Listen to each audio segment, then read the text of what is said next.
If there ever was an example of a tortured genius, it would be in the form of someone who was rightfully credited as the father of horror and mystery in our modern day era.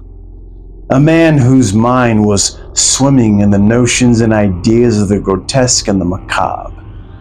His everyday life every bit as chaotic as those of his fictional protagonists.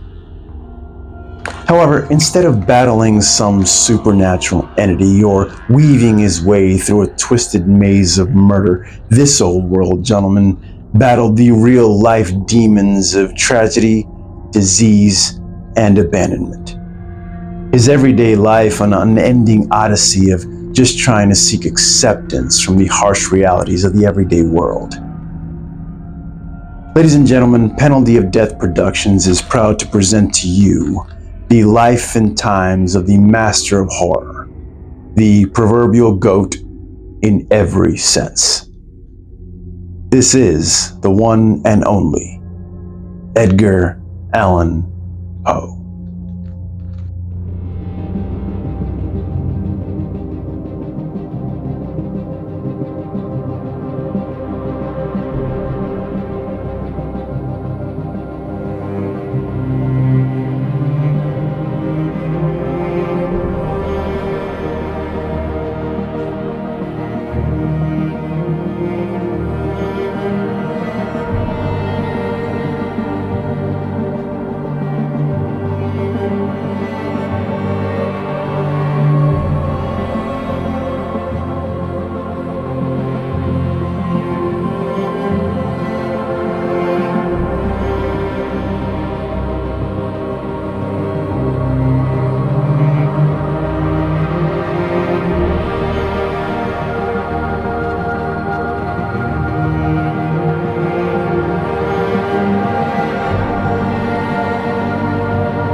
The man known as Edgar Allan Poe was born on January 19, 1809, to Mother Elizabeth and Father David. Davis was a rough and gruff stagehand, while Elizabeth lit up the stage in front of the curtain as a headlining actress. When Edgar was barely a year old, David abandoned his family without warning, leaving Elizabeth to look after young Edgar and his two siblings, William and Rosalie. Back in the early 1800s, the vocation of stage actor was seen by the general public in a second-class status. Yet, despite this, young Elizabeth was much loved by her community. Her riveting and heartfelt performances left audiences breathless, and she frequently achieved standing ovations. Being the sole provider for her 3 children, Elizabeth went from performance to performance, with little breaks in between. Perhaps a combination of exhaustion and stress hastened what was to come next. Elizabeth eventually fell deathly ill, and before too long she was diagnosed with tuberculosis, known better back in the 17th century as the dread consumption.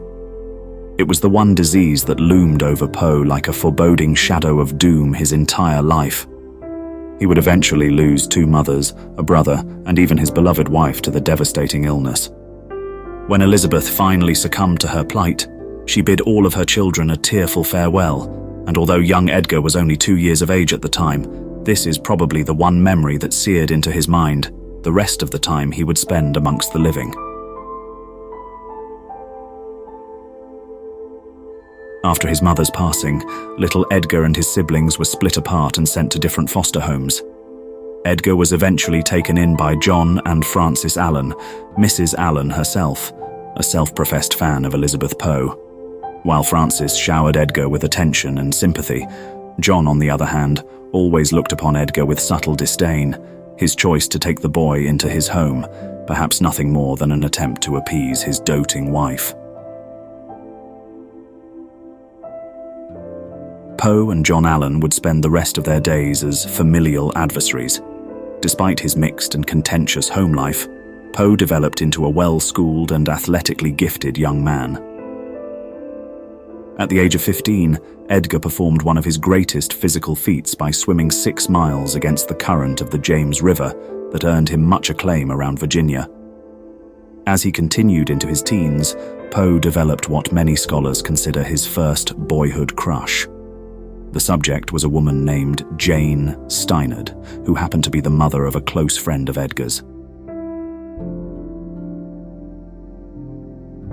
The teenager, who along with his physical prowess had also blossomed into a hopeless romantic, spent hours pining over Jane, sometimes daydreaming for hours on end.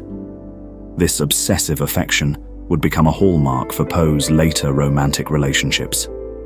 It was often said that he looked upon all women as angels of mercy, pedestalizing and revering them. The men in his life were seen by Poe in a much less favorable light, mainly due to his constant clashes with John Allan. Sadly, Jane Steinard died of cancer, robbing young Poe of what he would consider to be his first true love.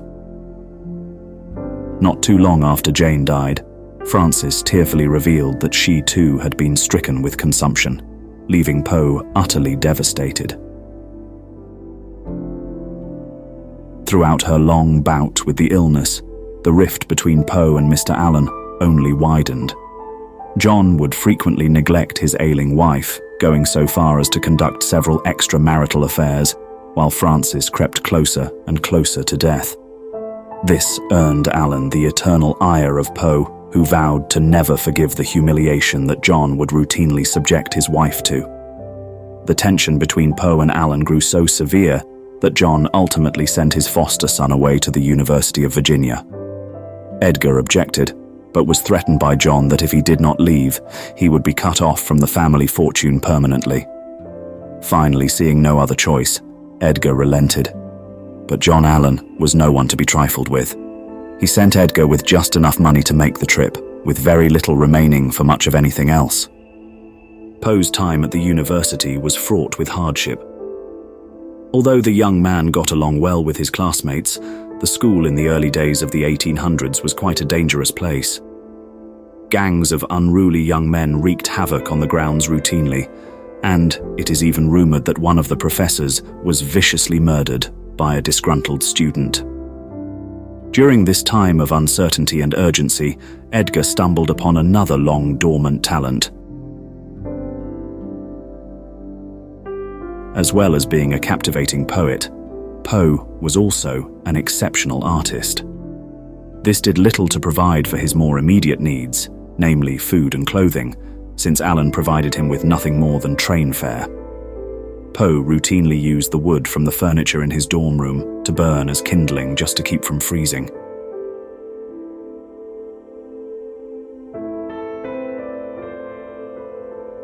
Looking for some other way to make extra money, Poe accrued major gambling debts.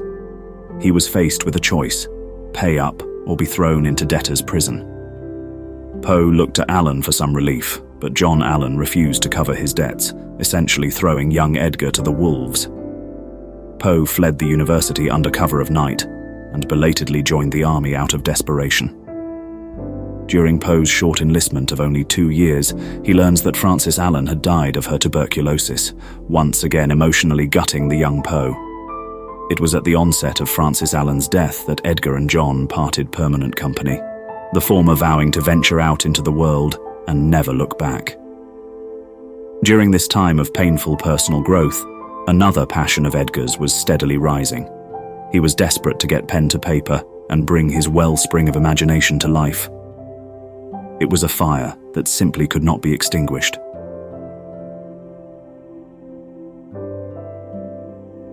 Poe spent an indeterminate amount of time wandering from city to city, doing odd jobs and able to scrape together enough meager funds to publish a book of poems, which saw almost no success at the time. In his wanderings, Poe lamented to several friends that he had been, quote, abandoned by 2 mothers and rejected by 2 fathers. Desperately searching for a safe haven, Poe would eventually end up in the home of his aunt Maria Clem. In the company of Maria and her young daughter Virginia, Poe finally felt a sense of belonging he had been lacking most of his life. Over time, he settled into a comfortable routine with his new family. But trying to make it as a writer was proving almost impossible, and Edgar once again found himself scraping for odd jobs, burdened with the fact that he needed to not only provide for himself, but his aunt and younger cousin. In the midst of his struggles to provide for his new family, Poe was unexpectedly called to the home of John Allan one final time. On his deathbed, Allan angrily confronted and threatened Edgar, saying that he considered him to be one of the most ungrateful brats he had ever had the displeasure of raising. Allan informed Poe that he would be left out of his will, and that Edgar was forever banished from the Allan residence. He was to never return. Edgar left and felt an odd sense of peace, knowing that a painful chapter in his life was finally closed.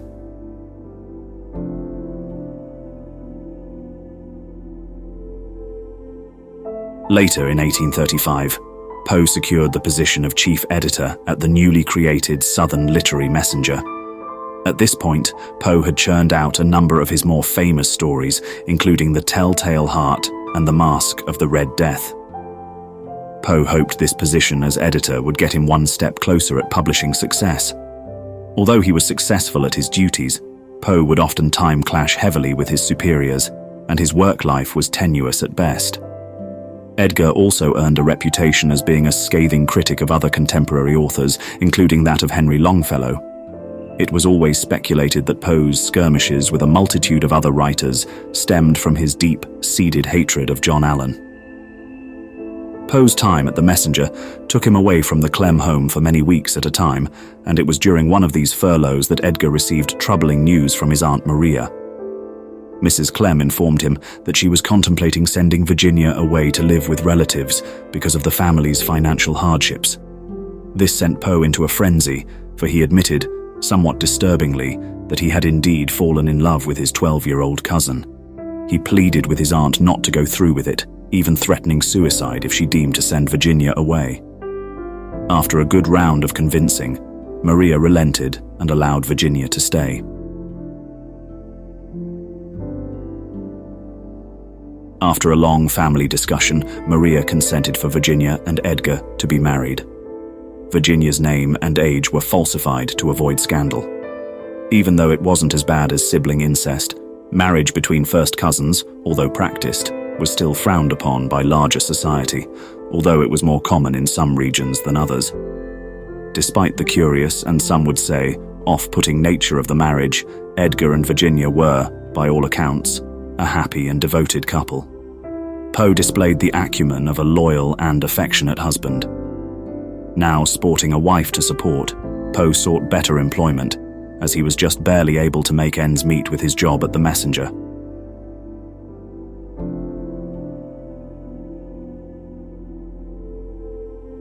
In 1842, he secured a meeting with then-President John Tyler for a possible government position.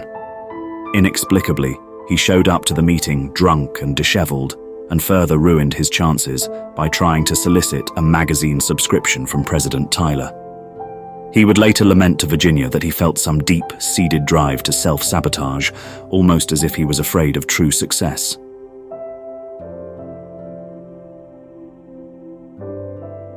Throughout all this, Poe's literary output continued. He penned such tales as The Pit and the Pendulum, The Fall of the House of Usher, and The Premature Burial. Through his stories, Poe struggled to find some kind of connection to the afterlife. His world was a mix of order, mostly provided by his wife and aunt, and the chaos of his financial and professional hardships. One fateful night in the summer of 1842, Poe would face an unspeakable horror that many have said was the beginning of his true descent into despair and madness.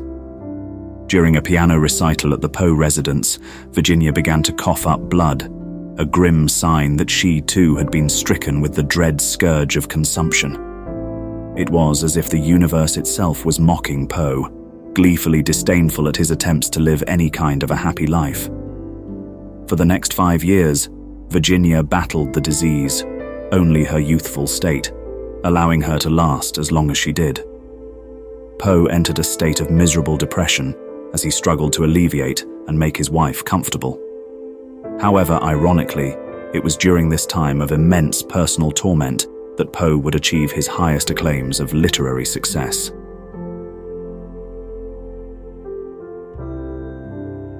During the winter of 1845, Edgar Allan Poe published his most famous poem, The Raven. The script became an overnight sensation and was the talk of the town for months afterward. Poe was suddenly in instant demand at town halls and lecture forums, where he gave fascinating and riveting readings of the dour poem. Yet even though he had finally achieved the fame he sought, sadly, it would bring him no fortune. So ruthless were the publishing entities that set the terms for literary postings that they had secured any and all rights to The Raven, as well as other stories written by Poe. In the end, he received an almost insulting $14 for his masterwork. But the terrible climax of his own private hell was still yet to come, as Poe continued to struggle with his desperately ill wife. During the final few years of Virginia's life, Edgar sought solace with alcohol more and more. Despair, melancholy, misery, anguish, and a horrible anticipation had become the new norm for Poe.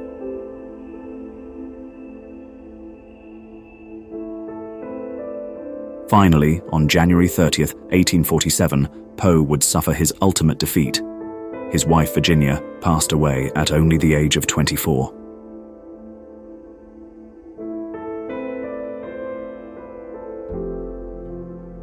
This sent Poe spiraling out of control.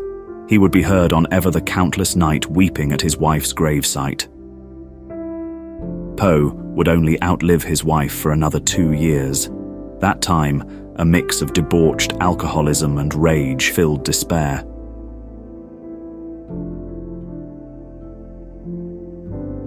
In the fall of 1849, Edgar Poe mysteriously disappeared for over a week, until he was found wandering the streets of Baltimore in a semi-delirious state. Poe was incoherent, and even more puzzling, was wearing someone else's clothes. The beleaguered writer was taken to a nearby hospital, rambling a series of nonsensical phrases.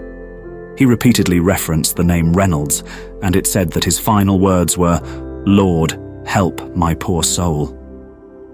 Finally, on the morning of October 7th, 1849, Edgar Allan Poe died, his cause of death penned as a combination of exhaustion, delirium, and alcohol-related complications. To this day, it is a baffling mystery as to what exactly happened to Poe in the days he was missing, and what ultimately led to his wayward death. As many would say, Poe simply wasn't long for this world. He had finally been reunited with his beloved Virginia.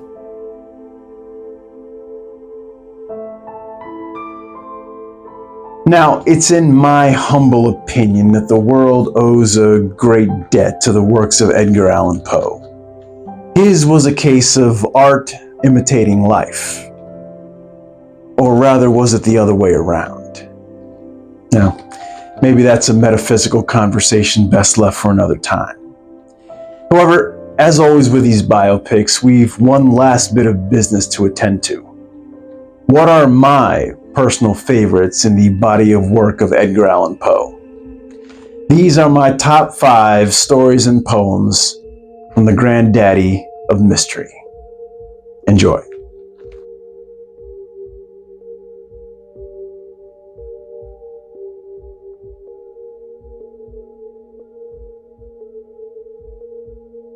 Seen as his most seminal work, The Raven tells the story of an unnamed narrator who sits by his fireplace, lamenting the death of what is assumed to be his wife, a woman named Lenore. In the midst of his musings, a raven flies into his study during the dead of night. Not knowing what to make of this, the narrator jokes about the bird's presence, only to be shocked that the bird has the power of speech, but only ever utters one word, that of Nevermore. Whether the raven can truly talk or is simply mimicking a word it was conditioned to learn is a point of contention that the narrator ponders over. He switches from rational explanations to thinking that the bird is an evil spirit sent to punish him, or perhaps even a sign that he is never to be reunited with his lost love. At the end of the poem, it is left ambiguous to the bird's true purpose and origins, largely leaving it up to the reader's interpretation.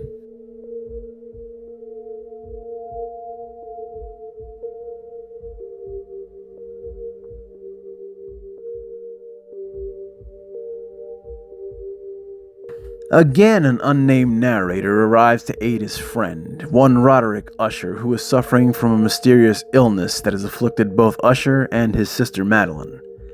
Being the only two left of the Usher family, the narrator begins to explore the strange happenings of the old Usher mansion. Roderick expresses his concern that the house is somehow alive and is sucking the life out of both himself and Madeline. The latter dies, and this only exacerbates the odd hauntings of the mansion. Later during a storm, it is revealed that Madeline had been mistakenly buried alive, and she is left bloodied and bruised as she struggled to escape her tomb. When she reveals herself, Usher is literally frightened to death as she herself dies for real, a result of her exhaustion. The narrator flees the mansion only to see that the house itself has sunken into the nearby lake.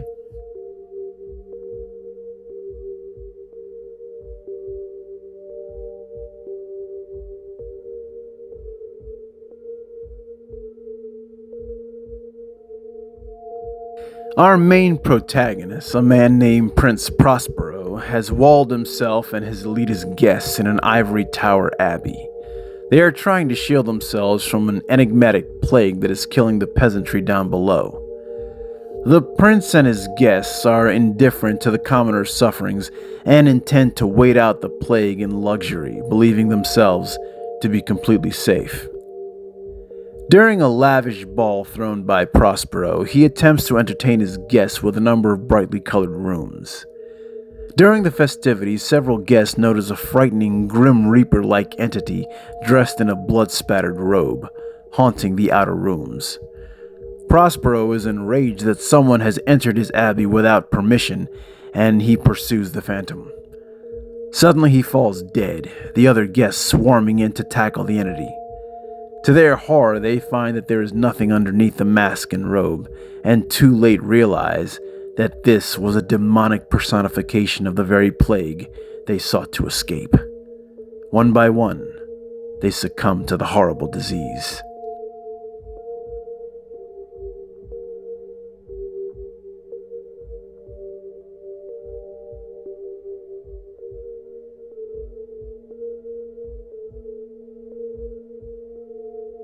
Set during the terrifying Spanish Inquisition, we see an unnamed narrator being condemned to death for unspecified crimes.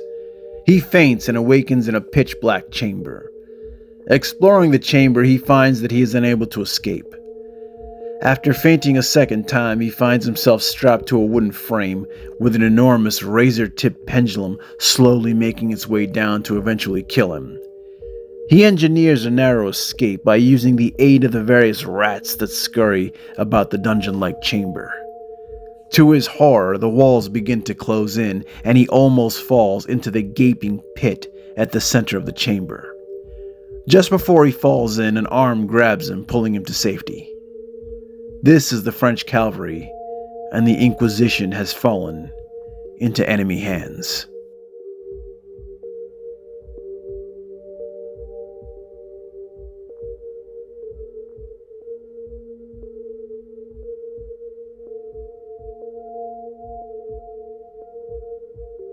An unnamed narrator recounts the tale of how he is slowly driven mad by his elderly employer's evil eye. The narrator insists that he is completely sane and that his actions are the result of his supposed over-acuteness of the senses, as he puts it. After being vexed by the old man's evil eye, the narrator is driven to a point where he can bear it no longer and decides to kill the old man to get rid of the eye. After tucking in the old man one night, the narrator bursts into the room and smothers the old gentleman, later dismembering him and burying him beneath the floorboards. On the morning after the murder, the police come calling, investigating the old man's disappearance.